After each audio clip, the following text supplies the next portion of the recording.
we came into this store and sat in at the lunch counter, which was not customary or accepted for African Americans at the time. There are things that you are uniquely suited for, and no one else can do those things as well as you. And in a lot of cases, they'll be obvious. And in some cases, you have to seek what those qualities are, or what those abilities are. And you are required to act on them so that they impact other people positively. That's what our family has a history of doing.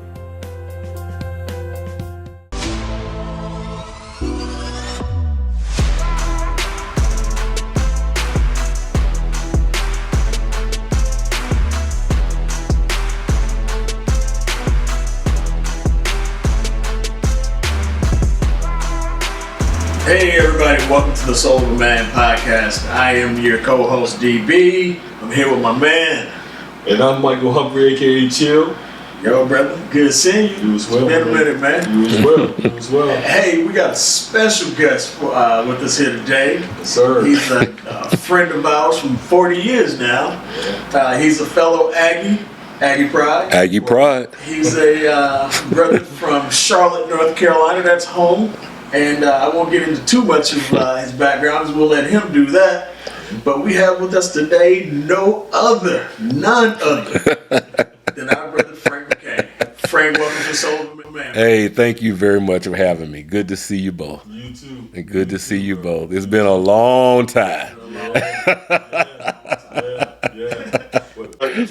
Blessed to be. Yes, that's the truth. Have these friendships that have endured, brothers that have endured all these years. Yes, that's right. That's exactly right. Yes, it is. Yes, it is. So, man, look, we're here today. We just want to talk about the legacy of your father and the whole Greensboro 4 sit-in. But before we get into all of that, we want to learn a little bit about you and your family background, about your kids and everything. Tell us what you're up to these days. All right. So thanks for having me. It's good to see you both, DB and Hump, in the house. Yes. Got this podcast thing going on. I'm proud of you guys. I really am proud of you guys. I've watched your shows, and I think that you're right on point. This is exactly what black men need, especially what all people need, but especially for black men. You've really covered some good topics, and so thank you for having the will and the power to sort of pull this together. Thank you. Yeah. So so I am Frank. I'm Frank McCain Jr. and I am one of the sons of the A&T 4. One of the guys who sat down on February 1st, 1960. My father was the late Franklin McCain Sr. But beyond that, I mean, who am I? So I am a guy who took me a while to kind of figure out what I was supposed to be in life. But I always tried to make the best decisions, not only for myself, but for those around me. And so I didn't always get it right, but I would say for the most part I have, and I'm thankful for it. So I am married to the former Vicki Hinton, who hails from Rocky Mount, North Carolina, a place I didn't even know where the hell Rocky Mount was. But once I met her, I wanted to find out where it was, and I found my way to Rocky Mount. And it took me a while, but I got there. And so Vicki Love, that's right, that's my Vicki Love. And she is, we've been married now. This is our 34th year. Wow. Next month we'll be married 34 years. College sweethearts. And so, so thank you very much. I'm telling you, I love it. I'm telling you, it's nothing like it. It's for real. Yeah.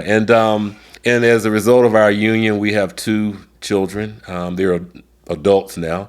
Our oldest child, Taylor, resides down in Miami, and she is a graduate of UNC Chapel Hill. She's a Delta like her mother. Actually, she's been a national officer of Delta Sigma. She's been a national officer of Delta Sigma Theta, serving as their second vice president. And she is a lovely girl. She's the sweetest girl in the whole world. And her daddy loves her unconditionally, and she knows it. She's down in Miami, Florida. She serves as the COO for a privately held snack food company. And she also owns her own firm called the Lead Firm, Lead Firms. I'm gonna put a plug in for my baby girl. So she and a guy by the name of Jared Benjamin, who's a Sigma. Together they formed and created a company called Lead Firm that does leadership training. They travel the country providing leadership training mostly to colleges around the country. And so they have built a very good business, a great educational platform they've created, and they're having a lot of fun doing it. And then my son, Franklin McCain III, better known as Mac, M-A-C. Mac is a graduate of North Carolina A&T 2 times. That's right. Has an undergraduate and a master's degree from A&T. Most people know Mac, though, because of his athleticism. He was a football player on the national championship teams at North Carolina A&T. And as a result of that, he has been fortunate and blessed enough through his preparation to now play for the NFL. And so most recently he was on the Philadelphia Eagles last season. We got to the Super Bowl, but we didn't quite pull it off. But I'm going to tell you, what an experience, what a ride that has been.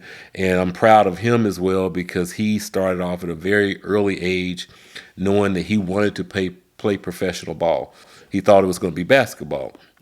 But little did he know that football would be his sport. But he decided he was going to do it. He stayed focused, and he's accomplished that. So I'm very, very proud of them.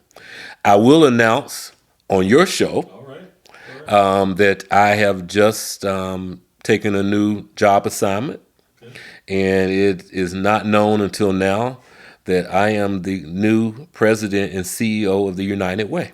Yes. Yes. So I look forward to that role. That is something that is near and dear to my heart. The work that we do at United Way is like none other. We are focusing on trying to reduce poverty in our community.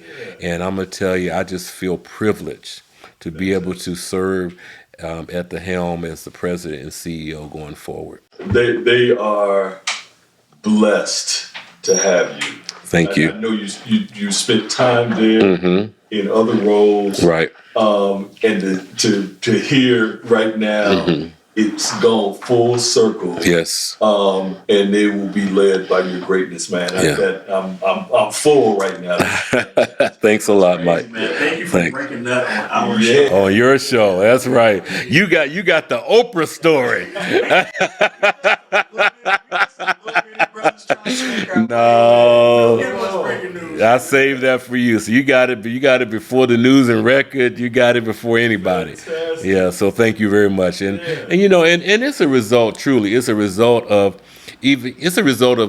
starting way back when I met you guys 40 years ago. I mean, that's kind of where it started. I mean, you helped lay the foundation for this man that you see sitting before you. I never could have accomplished much of what I've accomplished in life if it had not been for some of the experiences that I had growing up. And you two definitely played a big role in that. So I want to thank you as well. Amen. Thank you for being in our presence. Oh, no problem. I think you probably shaped our life as much as we shaped yours. Well, I appreciate that. Without question, and I got to jump in. You know, situation can be different. Oh, yeah. And we've been blessed amongst our expanded circle. Yes. A lot of which centered around the core of Charlotte. Right. And the expansive group of friends that you all are from preschool, kindergarten. Yes. And we grew up, and we took off for school. In 1983, 84, 85, took off for college. And these folks, this group of friends from a few neighborhoods there in Charlotte would have functions during the summer. Friends Incorporated. We were Friends Incorporated, and we're still Friends Incorporated to this day. That literally would draw folks. One of the beauty of going to school in North Carolina is that you've got so many colleges and universities. And those of us, of course, at A&T, Right. North Carolina Central, Winston-Salem State, UNC, NC State, J.C. Smith, Right. Fayetteville State, Elizabeth City. And when I tell you, they would have these functions that would draw all of us from all over the state together with just straight black love. I'm telling you. Right? Yep, for sure. And when you get there, it's like, no, from Greensboro. They went to state together. That's right. But That's how right. does she know? Oh, they went to UNC together. But how does he know? And when you look around at that group of people, it has been as positive a group, to your point, Right. of all of us lifting each other up. That's exactly right. It's been as positive and successful a group of people as you could ever. Very, very much so. I'm going to tell you, when you talk about that group, those were I will call them my core group of friends. And they have to be my core group of friends because we've been friends since we were in first grade. And here we are near retirement, and we're still the best of friends. Yeah. So we have been there. We were there with each other from the very beginning. We've been involved with each other on those times when things were really great. We've been there for each other when things were not so good. We've been there for births. We've been there for deaths. We've been there for each other, and I just feel so blessed. People always say to us, all of us, when you tell somebody you've been friends with someone since first grade, they act like that's unheard of. But for this core group of friends, we rely on each other, and we know we can count on each other. And I'm gonna tell you, there is no better blessing than to have that. And so shout out to my friends back in the QC, Friends Inc. Incorporated. Those of us, we grew up in Northwood Estates and Garden Park for the most part. Those were the two neighborhoods we came from. And so, those were neighborhoods that,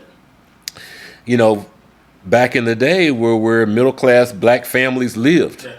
And so we all lived together in that same neighborhood. Our parents had known each other. Many of our parents had gone to college together. If they didn't go to college together, they knew each other. And so we had no choice but to be friends. And so we've maintained those even after all of our parents are pretty much gone and left. So I'm sure they're looking down saying that they did something right, and they're thankful that we've continued to have our relationship with one another. No doubt. And it's nothing better as a guy who's not from Charlotte. But when I talk about them, I'm like my Charlotte crew. Right. You guys are known as my Charlotte crew. And Well, some of the best group of people, man, you could ever meet. Well, the intro for me came with two of my dorm mates in Alex Haley Hall. Alex Haley Hall. That's right. And we share something in common. Fathers are A&T graduates, mothers are Bennett Bell. Amen. And so we literally show up on move-in day. Freshman year, move-in day. And you're busy, you take care of this, that, and this, other. Mom is kind of close. And I hear somebody say, Bobby? Mom turns around and says, Betty? And then these two mothers just start going at it. I remember it all so well. Frank, Tony, come over here. And she called Frank over, and 40 years later, here we are. I'm telling you, here we are. Just incredible. And God bless both of their souls. Yes. Without question. So we do something specifically with HBCU grads, playing off of the movie Brown Sugar. When did you fall in love with hip hop? So when did you fall in love with HBCUs and HBCU culture? So, I guess I would have to say I didn't know any other culture. I mean, I'm a product of two HBCU graduates. Again, my mother having gone to Bennett, daddy obviously having gone to A&T. I don't know if it was intentional on their part or not, but they made sure very early we understood the significance of HBCUs, in particular A&T. So we used to come to Greensboro all the time as youngsters. We came for homecoming, obviously. We came for other programs that were held on campus. So that's all I knew. And I knew that there was a different feeling when you came on a campus like A&T. So I grew up going to a high school that was integrated, but it was majority white high school. But what was interesting about it is that a lot of the white students were somewhat rural students, but the black students were more middle class students. So it was kind of interesting, kind of having that experience. It was a good one because it was at that point that I really began to feel that I could begin to really consider life as an opportunity, that I was able to maybe be something that I didn't think I could be. But when you come to A&T, it's confirmed for you that that you are able to be whatever you want to be in life, and you're surrounded by this culture that is one of support and nurturing. And that's not just from the faculty, but that we had from each other. We encouraged each other. I mean, I'm sitting here now, I'm thinking about some incidents and circumstances that DB and I had and you and I had, but we supported one another. Absolutely. And we didn't always agree, and that's okay. Yeah. But when the stuff hit the fan, we were going to be there for one another, and we were going to encourage each other. And so that HBCU culture was what how I grew up in my own home. So it was just like moving from one house to the next, because that's what we were taught to do. Right. And so coming to A&T, I'm telling you, I tell anybody, I wasn't going to A&T, I was going to Carolina. I'm going to tell you this story real quickly. So I was going to UNC Chapel Hill. And I had been accepted to A&T and a few other schools as well. And probably about 5 days before school was supposed to start, I don't know what it was, I'll call it God. God said to me, "Why are you going to Chapel Hill? You don't really want to go there. Why are you going there? You're going there because people are telling you that's where you should go. You're going there because you got some friends that are going there. You're going there because you like the way the dormitory looked and how the food tasted in that cafeteria. You went to Project Uplift. But that's not really where you want to go. You want a different experience. And A&T can offer you that experience." And so I remember waking up one morning, about 5 days before school started, walking down the hallway to my mother and father's room that was at the end of the hall. And I remember saying to my dad, "Dad, can you call up to A&T and see if they still have a room available for me? Because if they have a room available for me, that is where I want to go." Wow. Now, I didn't understand what that likely meant to my father. Now I do, because I'm an A&T grad and I've had a son that went to A&T. What's good, soulmates? This is your boy Chill. Hope you're enjoying the episode. But we wanted to reach out to you and just say thank you for all of your encouragement and support of the Soul of a Man podcast. It's been tremendous, and we are grateful. We need your continued support, though.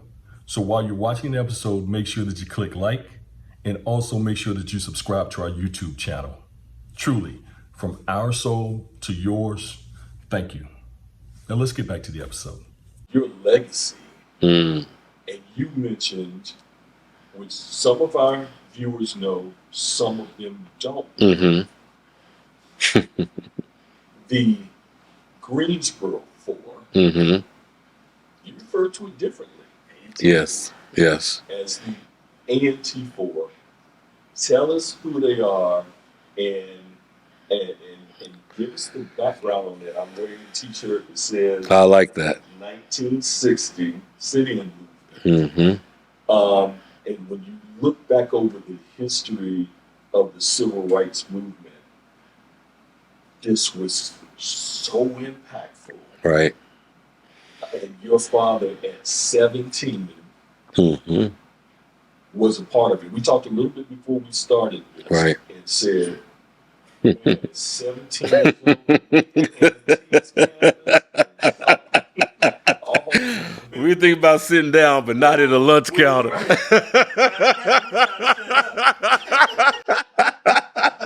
We were trying to stay. gee, that is funny. Yes. That is so. We were really trying to stand up to be seen. That is so funny. Oh, gee. Upperclassmen got on camera. Oh, gee. About a whole lot of things, but the foresight of them. I'm gonna give the floor to you because the world needs to know, those viewers about right. don't know who Franklin McCain Sr. is. Right. Well, so this is what I'll say. I'll say, so my father, Franklin McCain Sr., the late Franklin McCain Sr., was one of the four. I'll talk a little bit about the other three because I think sometimes that gets lost in translation. And the other three, one, we'll start off with Ezell Blair, who now goes by the name of Jibreel Khazan. Ezell Blair was from Greensboro, North Carolina, went to Dudley High School, now lives in New Bedford, Massachusetts. He is still alive and well. Joseph McNeil. Joseph McNeil was from Wilmington, North Carolina. Joseph McNeil lives in Long Island, New York. Still very much alive. They are the only two. David Richmond Jr., who's from Greensboro as well. That's right, with Chip and Lynn. He was from Greensboro, went to Dudley High School as well. And then, obviously, there was my father, who grew up in Washington, D.C., and Southeast D.C., off of Benning Road on Dix Street, D-I-X Street. But he had spent 1 year in Greensboro because my grandfather took a job here. And that 1 year he was here, he went to Dudley High School as well. And that's where he met Ezell Blair and David Richmond. And they formed a friendship. So when he moved back to D.C., he graduated from Eastern High School, which actually just recognized him recently. And I was fortunate enough to be able to be there to accept the award they inducted him into their Hall of Fame. And so I was able to be present to accept that award on his behalf. But when I talk to people, you growing up in a black family, your mom used to tell you, your dad used to tell you, what goes on in this house stays in this house. Yeah. My mom and daddy believed that, and my brothers and I, we live by that motto, But I think now, when I think back on some of the experiences we had growing up in the house and some of the things that my father and mother shared about their upbringing, and when my father talked about why he wanted to do what he did on February 1st, 1960, I do think some of those things need to be shared. And so I will share a little bit with you. Please. So I tell people, when you look at those four guys, when they were all alive and well, because I remember them, like yesterday as a young child, those were four very, very smart men. Well, I wouldn't say they were men. They were boys when they sat down at that lunch counter. They were 17 years old. They were 17-year-old boys. I don't know how intelligent they were back then, but I know when I got to know them, they were probably the most brilliant men I've ever met in my life. I mean, they were all extremely well-read, very focused, very driven.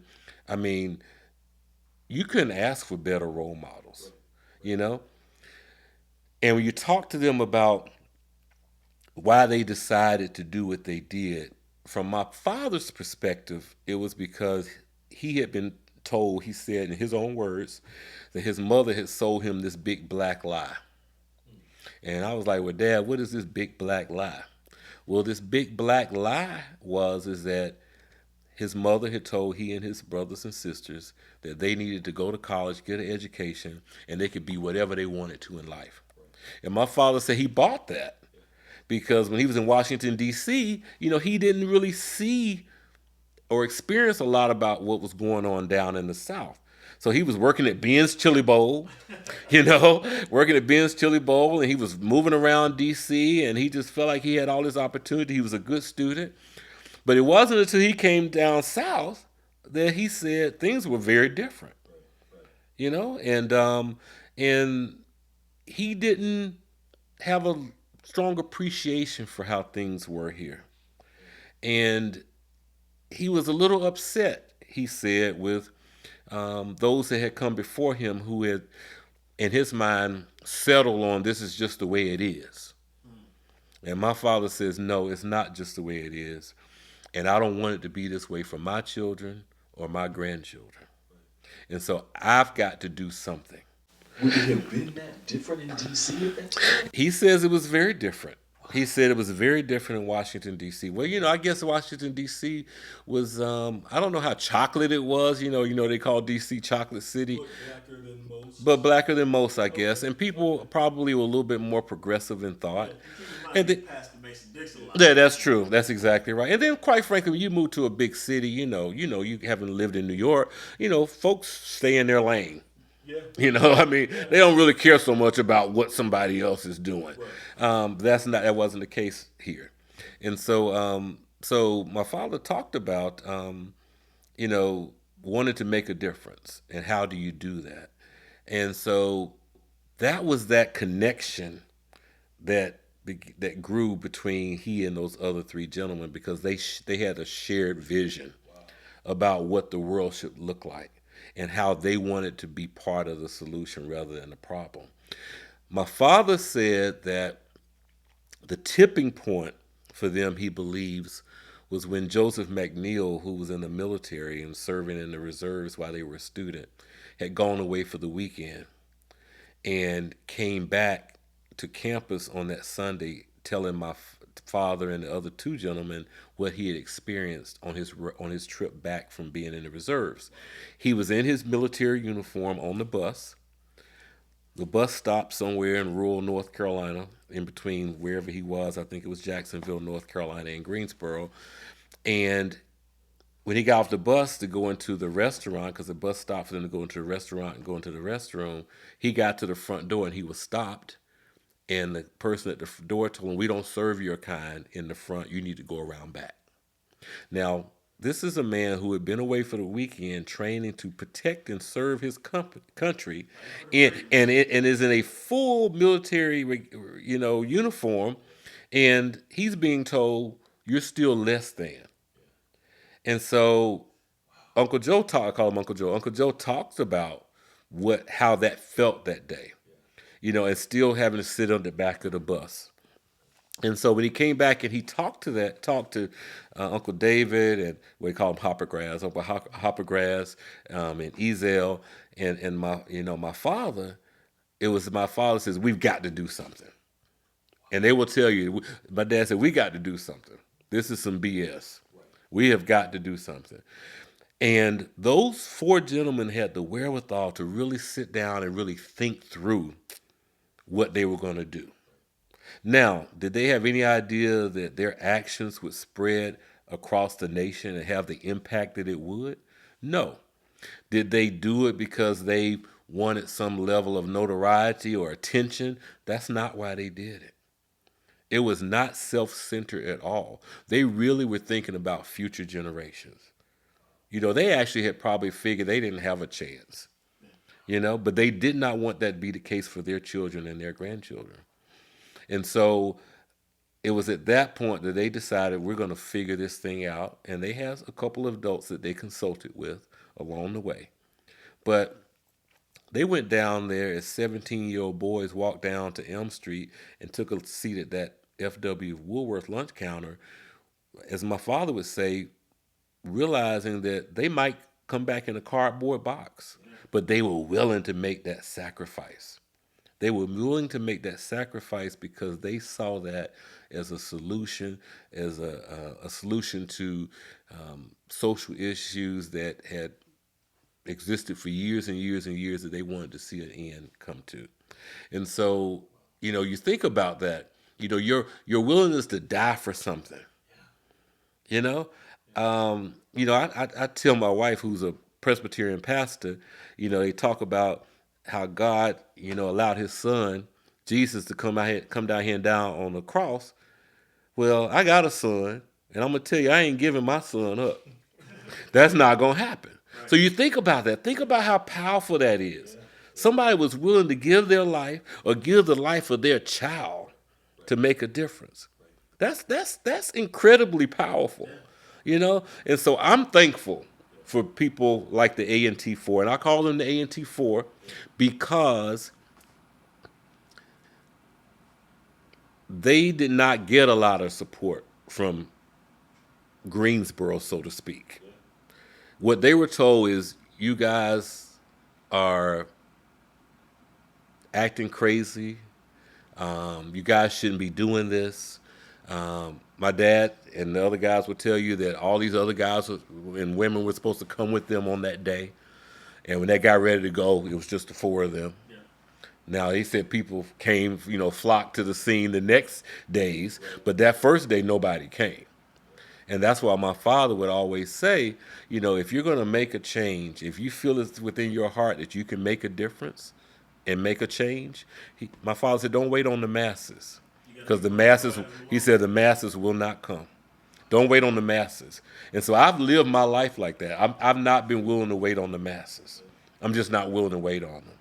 And so when you talk about life lessons, those are some of the lessons that I learned from them. Wow. So a couple things. Yes. I don't think, Thank you for that. Yeah. Oh, you're welcome. You're welcome. Especially people who didn't attend A&T or an HBCU or live in Greensboro or North Carolina in general. Mm-hmm. I don't think they understand the magnitude of the A&T4. I'm going to call them the A&T4. Okay. Mm-hmm. You think about Dr. King, you think about Malcolm X, you think about Rosa Parks. But realistically, if you really studied the history of the civil rights movement, these 4 17-year-old boys Mm-hmm. were as much, Catalyst for this movement as anybody, maybe even more so. Right. Why is it that we talk about it on February 1st every year, but why is it that do they not get their just dues like some of the others, the more popular ones? Yeah, well, I think probably because they were young, they were children. Yeah. And, the common names that you hear, Rosa and Malcolm and Martin, those folks made significant contributions as well. But, they were older, and they were more in the forefront. These guys,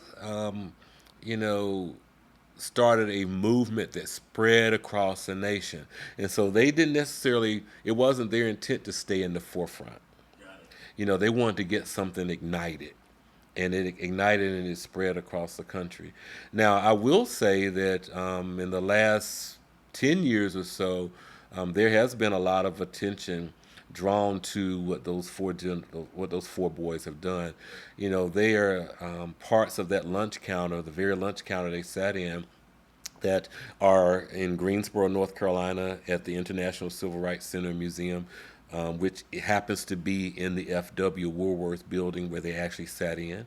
So that's now a great museum and conference center. So if you haven't been there, you should go and visit. But they're now in museums around the country. They're in Memphis. They're in Birmingham. They're in Montgomery. They're in Washington, D.C. in 2 Smithsonian museums. If you go into the new African American museum in Washington, D.C., if you go into the restaurant part of the museum, the first thing you see are the Greensboro lunch counter sit-ins, and I had to be careful not to say you see the A&T4 because that's not what you see. That's not what's up there. That picture that's on the wall is from day 2, so that's not the original 4. That's 2 of the original 4 happen to be in that picture, and Daddy happens to be one of them.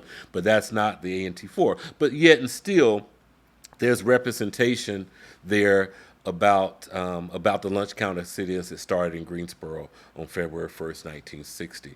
So I do believe that there will be more stories about them going forward. There's interest by some networks to create a movie about them, and so hopefully something like that will come to fruition. They're in a lot of different books. I have a good friend the other day, Sandra Wallington, who gave us a book. It's I don't know, I can't remember who the author is, but it's a recipe book. But the recipe book highlights different events in Black history. And it highlights in that book the A&T force sitting down at the lunch counter, and then they provide you a recipe for a cherry pie. Now, I don't know the connection between what their actions and cherry pie, maybe because cherry pie is what was served at the lunch counter. I don't know. But my point is that people are paying attention more, and I think as a result of what we've seen politically over the last few years, that there's a renewed interest, especially among African Americans, about their history and our culture, and so people are learning more and paying attention more than they ever have before. So I want to get to that, but I don't want to get to it Yes. yet. Okay, okay. I'm gonna sip on my tea, Okay. if you don't mind. I got some feelings around that, and I got some feelings about that and everything. All I right. need to hold on. So Okay. let's fast forward just a little. Okay. So you've gone through this. Your mom and dad meet at some point. They get married at some point. What I want to know, because his work didn't stop after that. Right. Speaking engagements. Right. Appearances and everything else.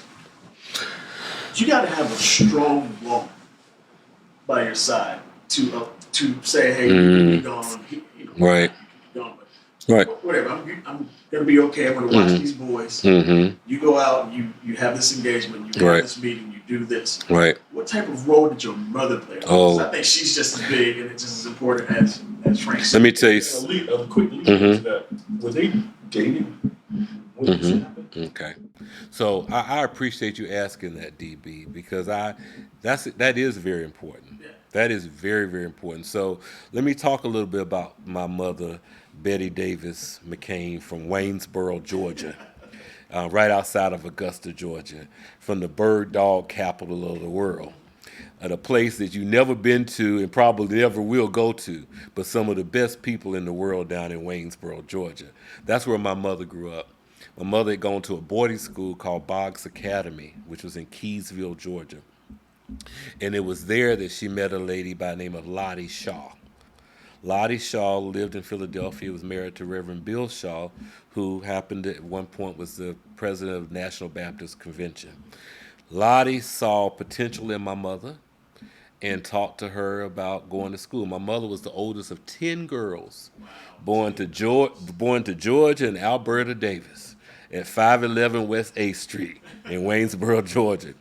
And my mother, and she introduced Bennett College to my mother, an all-girls school in Greensboro, North Carolina, because she felt like that might be the only way my grandfather would let my mother leave the state of Georgia and go to college. So you're going to go to all-girls school. What she didn't tell him is a bunch of boys across the street at A&T. And I'm glad she did. I'm glad she didn't. And I'm not sure my mother knew that when she first came. But they did meet.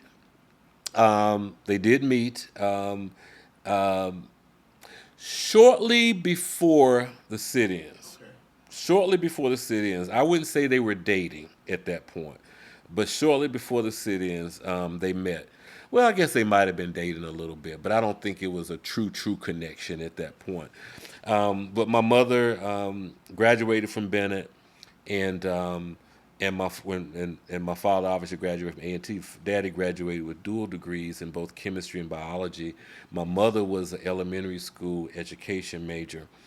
Well, when they finished school in the same year, my mother had gotten a job in the Charlotte-Mecklenburg school system as a librarian, and had accepted that contract.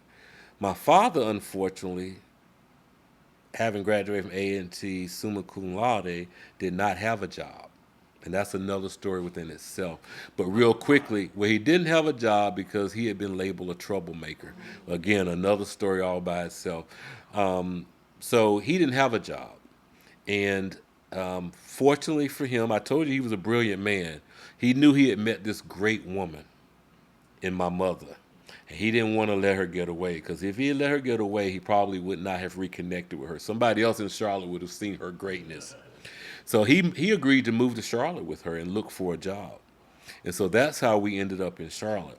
Now, when my father came to Charlotte, it was very difficult for him to find a job, and we can talk about that a little later because I want to stay focused on my mother. My mother was a true Georgia peach. When you hear people talk about a Georgia peach, my mother was a true Georgia peach. She graduated from Bennett, so I mean she was very refined, very refined. You know, she believed in wearing her slip. She believed in wearing her stockings. She was always going to make sure she was well groomed. She was always going to make sure her hair was right. She was going to always make sure her house was clean. And I mean, she was just that kind of woman. She was a lady. But beyond all of that, my mother was a woman with a huge heart.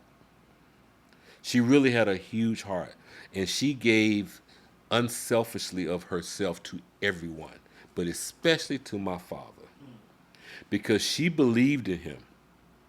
She believed in what he and those other three gentlemen had done, and so she always wanted to support him in any way that she possibly could. And at the early stages of their marriage, she supported them financially because my father, again, was having a lot of difficulty finding a job. And so they were living off a school teacher's salary in Charlotte. And then I came along shortly thereafter, so now you got 3 mouths to feed, but my mother throughout all the years was always very encouraging to my father and very supportive, not only to his career aspirations, but also to his civic obligations. And she would join and support him in those civic obligations. So my mother and father co-chaired for many years the North Carolina Legal Defense Funds for the NAACP. They were co-chairs for the state. And having raised a lot of money for legal defense fund over the years. And they did that as a team. My father obviously was very involved in a lot of different organizations. Like he chaired the school bond one time in Charlotte, took him away a lot. His career took him away, sometimes for months at a time. But my mother always held down the fort. Now, let me tell you something now, my mama didn't play. I mean, she had 3 boys, and she wasn't playing with us. Right. And she used to tell us, my mother used to tell us, because we were like, why does she have us cooking and cleaning and, all kind of stuff? We're like, we don't want to do this. And my mama said, look, let me just tell you something. Ain't none of you boys extremely good looking. And so you might have to be by yourself the rest of your life, and you need to learn how to do this stuff. That's what she like. So you're gonna learn how to take care of yourself. And so my mom did play. Don't use your thought. Okay. You know what Bobby said? What did she say? You're not going to be dependent. You're never going to be held hostage. Mm-hmm. You're never Mm-hmm. going to be held hostage by one. That's exactly right. It's just me and my brother. Mm-hmm. Mm-hmm. Right. And that was the. Well, maybe that's what they taught them at Bennett. Maybe it was. Maybe that's what they taught them at Bennett. I don't know, but it worked. Because aren't we self-sufficient? Completely. Yeah, and my wife loves the fact that I know how to clean, I know how to cook, and take care of myself. Right. She's benefited from it. Right. The kids have benefited from it. My wife is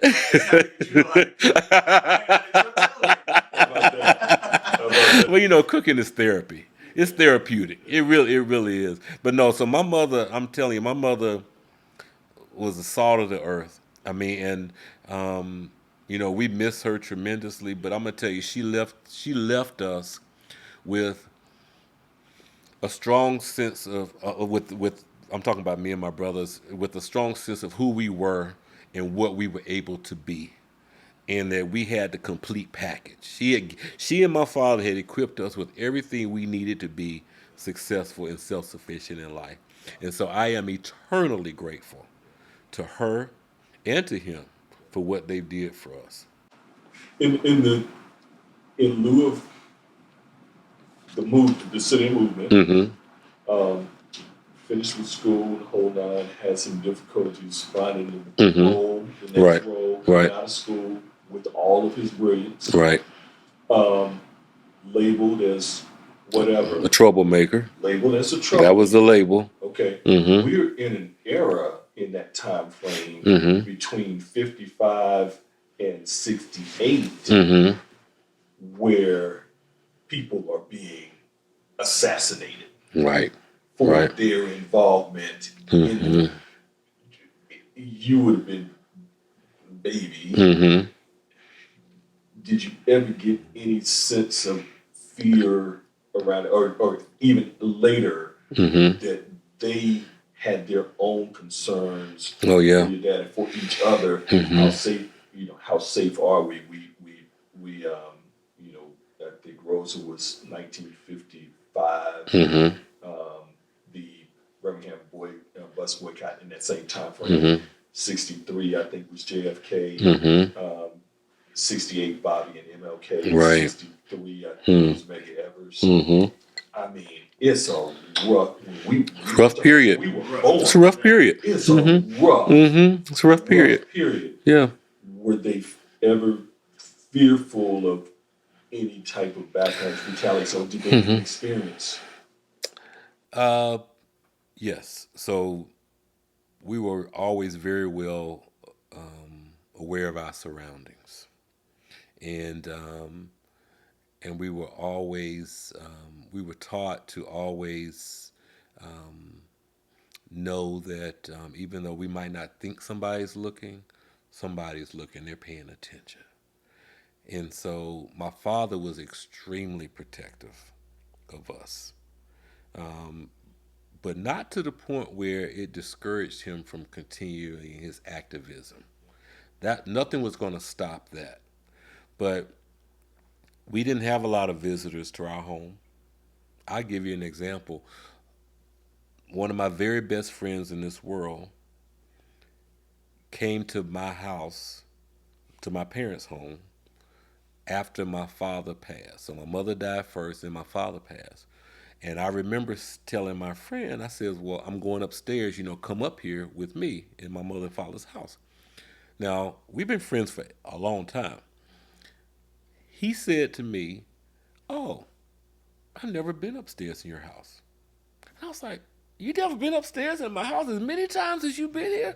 But then I realized that my father didn't allow, if your last name wasn't McCain, and you weren't the child of Franklin and Betty, you had no business upstairs in our house in my father's mind. Those were our private quarters. None of my friends had ever been upstairs. They had been upstairs. He wouldn't allow it. He would not allow it. I mean, I think the only time he might have allowed it was maybe my freshman year from college, and I might have brought some people home. They probably got to go to my room maybe, but that wasn't much. They couldn't go anywhere else. So that was his way of protecting us. He didn't want people to become too familiar with us, and definitely, how we live, where we live, and be too comfortable in our space. So it's funny you should say that. Obviously, we met in 1984. Right. My best friend and I went to Charlotte. Went home with you. Right. To Charlotte. Okay. I met your father. So still, I tell people one of the highlights of my life. They don't understand about it. You got to understand the shoulders that we stand on. I went upstairs to your house. You went upstairs? Okay. Well, you might have been one of the first. Probably one of the first. Sat down, had conversations with your dad, and all I can remember just saying to myself, man, he is larger than life, both figuratively and literally. He's a tall man. And it was it's something that I'll remember for the rest of my life, meeting your dad. In 1984, I'm 17, 18-year-old college freshman. Wet behind the ears, didn't know my name from a hole in the ground. Right. And here I am in front of a man who sparked a change in this nation. So when you talk about people coming to your house, going upstairs, and it kind of brings back good memories, fond memories of meeting your father. That's good. I remember that. I remember that visit. Yeah. So you have this in really incredible legacy. Mother and father have prepared you and your brothers for the world. They have given you what you need. But it's this legacy. Was it the feeling of living in the shadows of, or was it the feeling of I've got this responsibility to keep this going? And not only for you, but another generation removed, Right. when your son follows his grandfather and his father to A&T, and there's a dormitory with his name on it, and he's a namesake. Well, how would we have played that in college if we had a dorm with our name on it?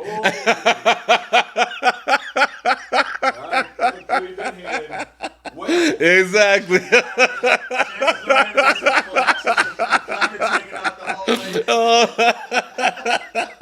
Oh, that you talk about trying to impress the girls. That could impress them. Yeah. Dormitory named after. Oh, that is so funny. That is it. Yeah, that's interesting. I guess in a sense you do feel like you're kind of living in the shadow, but my mom and dad were kind of intentional too about making sure we didn't feel that way. They always taught us, and I taught my children. I used to tell them things like, the world is bigger than you. I don't want you to ever think you are the biggest thing in this world. I also told my kids, let me tell you something. Nobody loves you more than your mom and daddy. So you need to rest believe that. I used to definitely tell my daughter that. I don't care what he tells you. Don't nobody love you more than your daddy. And I mean that. So don't trust them. Nobody loves you more, and we're not gonna ever steer you wrong intentionally. Right. And my mother, father would never steer us wrong intentionally. But what they told us, and again, what I tried to transfer to my children, and I think what my brothers have tried to transfer to their children, is that you've got to find your own place in life. So there are no expectations of who you are or what you become beyond being a good person and caring about your fellow man. And you got to go to school. Now, beyond that, you do what you want to do. You do what you want to do. Find your own way. My mother-in-law says, seek your own fortune, and that's true. Whatever that might be. I mean, so there was nothing. My mother and father never told me I needed to be a lawyer. They never told me I needed to be a doctor. I came to A&T thinking I was going to be an engineer till I took that first math class. And I said, no, I don't need to be an engineer. I need to find my way somewhere else, but not over here in this McNeil building or whatever it was called at that time. A lot of us. Yeah, like, nah, this is not what I need to do. Plus, it's going to require a little bit more study than I'm willing to give, because that means I'm going to miss all this social stuff over here. And there's just too much going on for me to be an engineer right now. But but it's interesting, right? And again, you know people in Greensboro that I know, who would have been socialite Greensboro, who've been considered socialite Charlotte, just from this legacy. And you're about as down to earth, as universally loved of a person. Wow. Certainly in this Greensboro community, our A&T community, who doesn't know Charlotte? Who doesn't know? And Charlotte, who doesn't know Frank? Who doesn't love Frank? What grounded you? Was your mother the ground? Yeah, my father was very stern. My father was truly the disciplinarian. My mother was the nurturer. And so I think my brothers and I got a little bit of both. But that part that my mother really emphasized, which was, always being courteous and caring about other people, listening to people, truly listening to them, and being, my mother really believed in relationships. My mother used to say, if somebody entrusts you with something that's going on with them, you need to be mindful of the fact that they trust you enough and want to share that with you, and you have a responsibility to them, whether you want it or not. And so I've always kind of lived that way. But I'm gonna tell you what's interesting about it. For me, I always found people to be interesting. Everybody's unique in their own way. And so I would just learn different things from different people. I can, some things good, some things bad, and that's okay.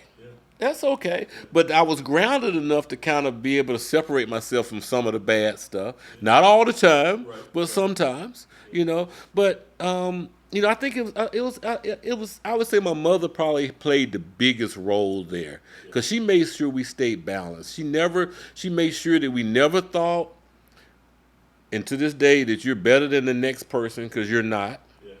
Because we all know that. You know, um, you know, you got to work hard. We're not going to just give you stuff. I mean, I've been working since I was 15 years old. I'm tired.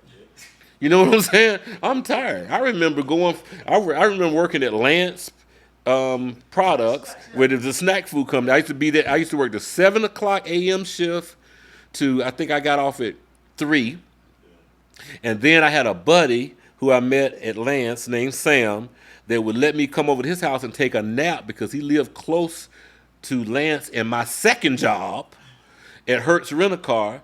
And he would let me take a 2-hour nap. I had to be at work at Hertz at 5, and I worked there from 5 p.m. till midnight. Now, people would say, why were you doing that? And they was, but it's like I tell people, everything that shines isn't gold. It's not. I had goals and dreams of things that I wanted to do that my mother and father said they weren't paying for. And so if you want it, you got to go work.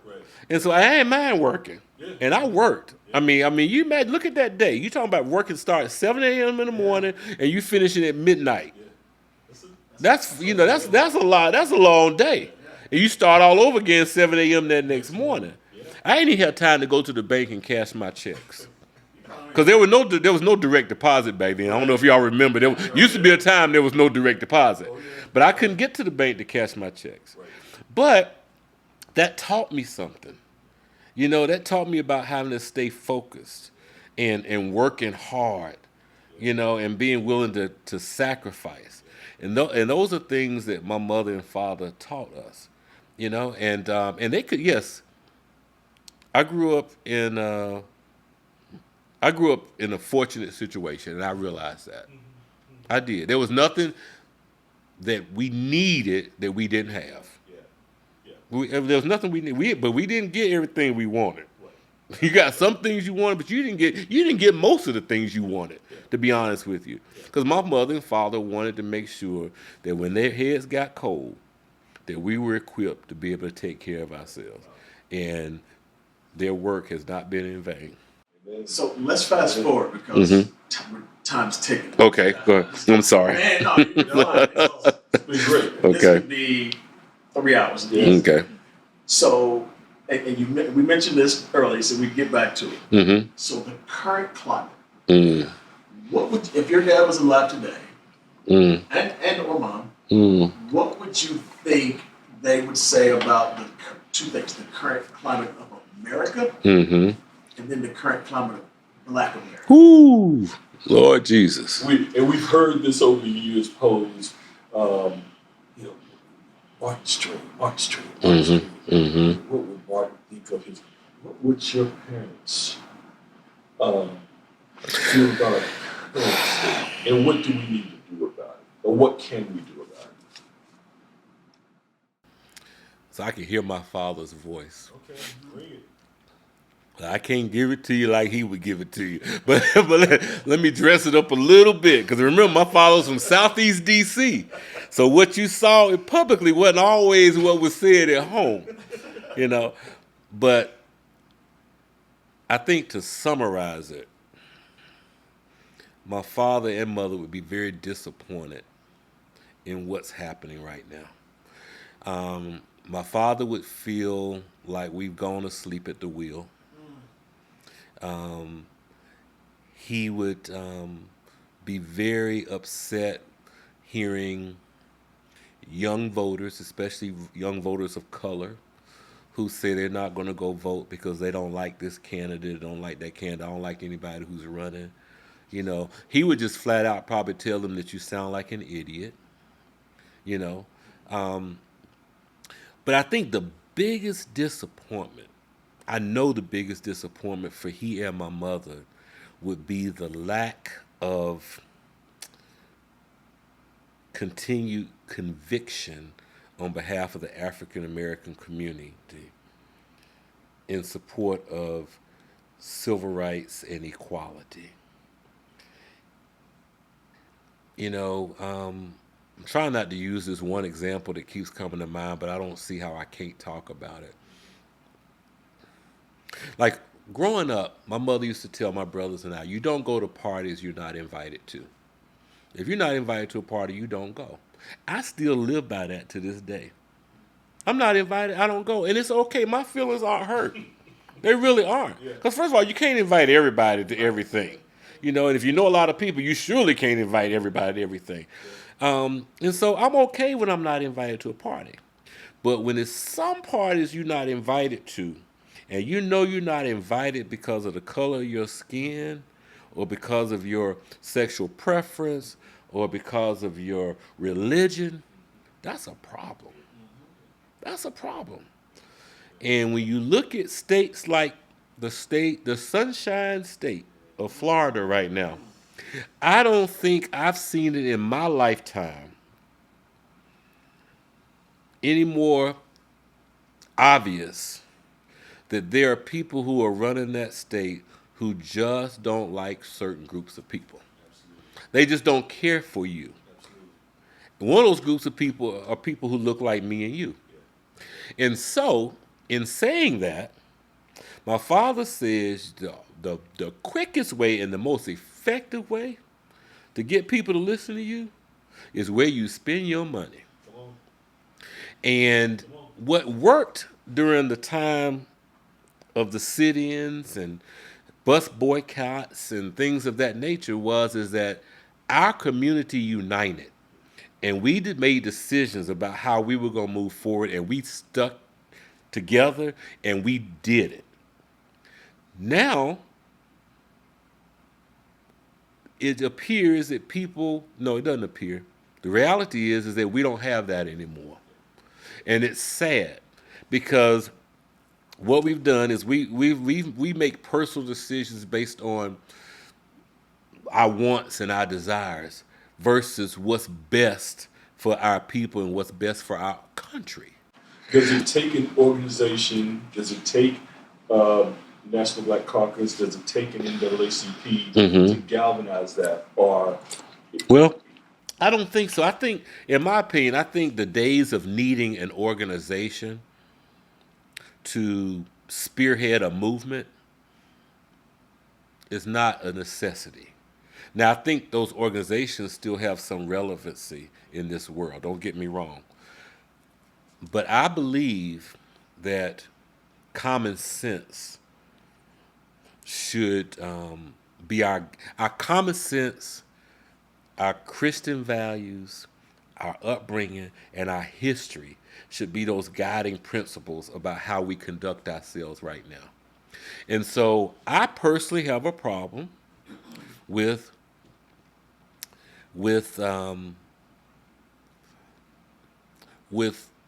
individuals and organizations and groups that decided that they're still going to take their business to the state of Florida and other states and places like that, because that shows that, that sends the wrong message. And the message it sends is that we can do whatever we want to you because you're so stupid. We still gonna get your money. That's really all we really care about. We don't want you down here, but we'll take your money. So we have to start standing, that old thing, you got to stand for something or you'll fall for everything. This is one of those times. Yeah. We have got to stick together on not just, I hate to just pick on the state of Florida because there's so many other, things that you can highlight, but that's the one that really, really, really bothers me because I am part of an organization that has made a decision to still have a national platform in that state. Now, that's not, let me be clear, let me make sure I speak this all the way out. I don't support that decision, personally. But I also believe in supporting leaders who've been chosen to lead organizations. And I say that to say that leaders have to make the decisions they feel are best. So that decision was made, or decisions like that have been made by leaders. Hey, I don't agree with it, but that's a decision that's made. But I, Franklin McCain Jr., can make my own decision about whether I want to engage. So you can have that party, but I'm going to disinvite myself. I'm not going. And I think that's what we have to do. And I think we have to have conversations.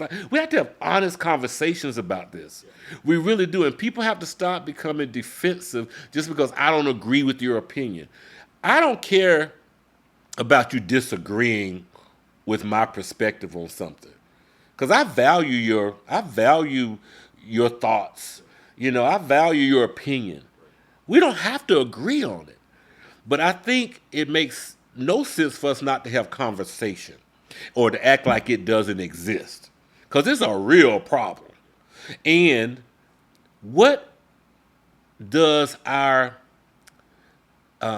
lack of involvement, engagement, and our current decisions, how does that affect the next generation? So I'm thinking about people like those A&T4 who were really thinking more about the future generation. We tend to think more about the moment, but we got to think about the long-term effects. Now we're sitting here and affirmative action has been stricken down as it relates to college admission. I don't think people realize what that's really going to mean for people who look like us and other minority groups, because it's not going to be just us. People, unfortunately, will not do what's right sometimes if it's not mandated. And when it's not mandated, if it ain't the law, then it's fair game in some people's minds. And so you got to watch that kind of stuff. Not only you got to watch, you got to be proactive, and you got to react to it as well. You can't act like it's no big deal. It is a huge deal. People died so that you can have certain rights and privileges. And many of us who are sitting in these nice, beautiful homes, driving these great cars, in these great career positions, you are benefactors of people who died so you could have that. And so for you to sit there and act like you don't see this mess happening again and aren't willing to do something about it, I say speak up or just truly shut up. I'm telling you, I'm getting ticked about it. But I am about to jump out of my damn skin here because you touched on some things. Florida for one. Mm-hmm. Us, black people. Right. Miami owes you nothing right now. Absolutely nothing. Absolutely nothing. Don't run to Miami. Miami's a dope place in the grand scheme of things. Yep. But until certain people right are no longer running the state of Florida. That's exactly right. Keep your ass out of Miami. Yeah, keep it, unless you happen to live there, like my little baby girl. Now, you keep your job, my baby girl, but don't spend all your money in the state. Thank you. Yes. Some other organizations who I have really good friends who belong to. One was sitting right beside me. I can call them out. I understand. Yeah, please don't. Please don't. From either direction. I got tons of friends who belong to those organizations. Right. You had a chance. You knew better. Yeah. If there was enough time out. If the NBA could pull the All-Star game from out Charlotte because of a bathroom. Exactly. That's exactly right. You could have said, you know what? That's exactly right. We're pulling our function out of the state of Florida. That's one example. When you go back even further, the state of South Carolina, bringing the Stars and Stripes off of the state capitol. Right. I mean, it was a serious ban. That's exactly right. Got behind not to engage in tourism. The flag came down. Think about how you got Martin Luther King holiday as a national holiday. Think about that. Everybody wasn't open and receptive to that. They weren't. But we stood our ground. People stood their ground. We're not standing our ground now, and I'm gonna tell you, the ground is gonna be pulled out from underneath us. Here's the deal. I'm telling you. Young voters saying, I ain't voting for that person. I'm just going to go there. I'm sorry. Yeah. Mm-hmm.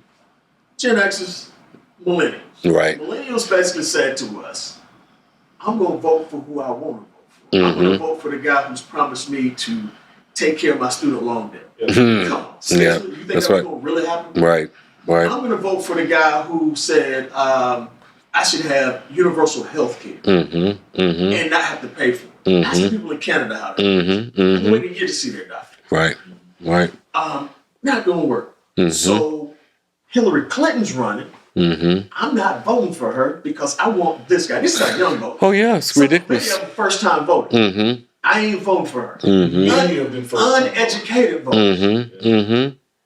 Right. So you don't vote for her. And I don't care. But somebody wins in office. Yeah, somebody's going to win. Somebody's going to win. Someone's going to win. So somebody's thinking about me paying back student loans. What you're not thinking about is the 3 Supreme Court appointees. That's going to have a bigger impact than you getting your student loan paid. That's right. Because that is potentially a lifetime impact. So now we have 3 justices, all early mid-50s. I would say about middle age. Yeah, mid-50s. That's a lifetime. Yes, and folks are living longer nowadays, aren't they? Folks are living longer, and now they've taken abortion away, the rights, regardless of how you feel. How are you going to tell a woman she can't have? Well, let me stop. Regardless of how you feel, they've taken that away. Okay, now you've taken away affirmative action. Let somebody else get in the office. So be careful who you want to vote for. That's true. That's right. Because that boy from Florida gets in. I'm just going to call it like it is. Brown versus the Board of Education. Oh, yeah. Everything's going to be up for grabs. And we're going to be back to 1960. That's where we're going to be. So the answer to the summarize it, my mother and father are turning over in their graves. They are highly disappointed. And as they should be, as we all should be. Don't we want to live in a world where it's truly possible, regardless of who you are, where you come from, what you look like, that you can be anything that you want to be? That was my father's whole thing. I want my children, grandchildren to be whatever they want to be. I want that for any young person in this world. I don't care whether they're white, black, Latino, Native American, Asian, whatever. Everybody should have a fair chance. They really should. And how dare us sit here and let people tell us we don't want you to. We don't want you down here in our state. But yet we still flock there. We want to go and do things. It's ridiculous. It's crazy. And we all know that education is foundational. Yes. Education is the one thing that will elevate you to the next level because it positions you to be able to have a career, to be able to have a job where you can earn a living that is self-sustaining. The lack of an education will be what turns you away at the door of places you want to go. People say, oh, you can't check this box. Ooh, no, you can't have this job, but you can have this job over here. And this job over here has limited mobility for you. It has limited upside potential. So who you think is going to be the folks that's not going to be able to check that box down the road? You know? And people talk about how, this affirmative action decision is going to increase the number of students who want to enroll at HBCUs. It probably will increase the number. We don't have the infrastructure. You don't have the infrastructure, and we surely ain't got the money to support that. So everybody can't come. Right. They just can't come. Right. Right. But that's a problem too, because people should have choices. Yeah. You shouldn't have to be relegated to going to an HBCU like my mother and father had to. They couldn't go to Carolina. They couldn't go to UNC Greensboro. They couldn't go to University of Georgia. They surely couldn't go to University of Mississippi, or University of Alabama. We want my children and my grandchildren to be able to go wherever they want to go, wherever their skill set and ability will allow them to go. They need not be turned away at the door because of the color of their skin. And that, unfortunately, I think is where we're headed. And that is extremely unfortunate. Well, ladies and gents, that is the mic drop moment. Frank, we can talk about this. My blood pressure's up. I thank you for being here today. Oh, thank you for having me. Thank you for what your father and his comrades did. Mm-hmm. I thank you for what you do. Thank you. Keep being that shining example of a husband and a father, an activist, a leader. Right. More importantly, keep being our friend. All right. And we love you, brother. You guys keep doing what you're doing. You've got a platform here, and you're using it in the right way. Continue to use it in the right way, and the Lord will continue to bless you. So thank you for your 40 plus years of friendship, and I wish you all the success in the world with this. Okay, hey guys, that's it for this episode of the Solo Man Podcast. Another good one. Peace.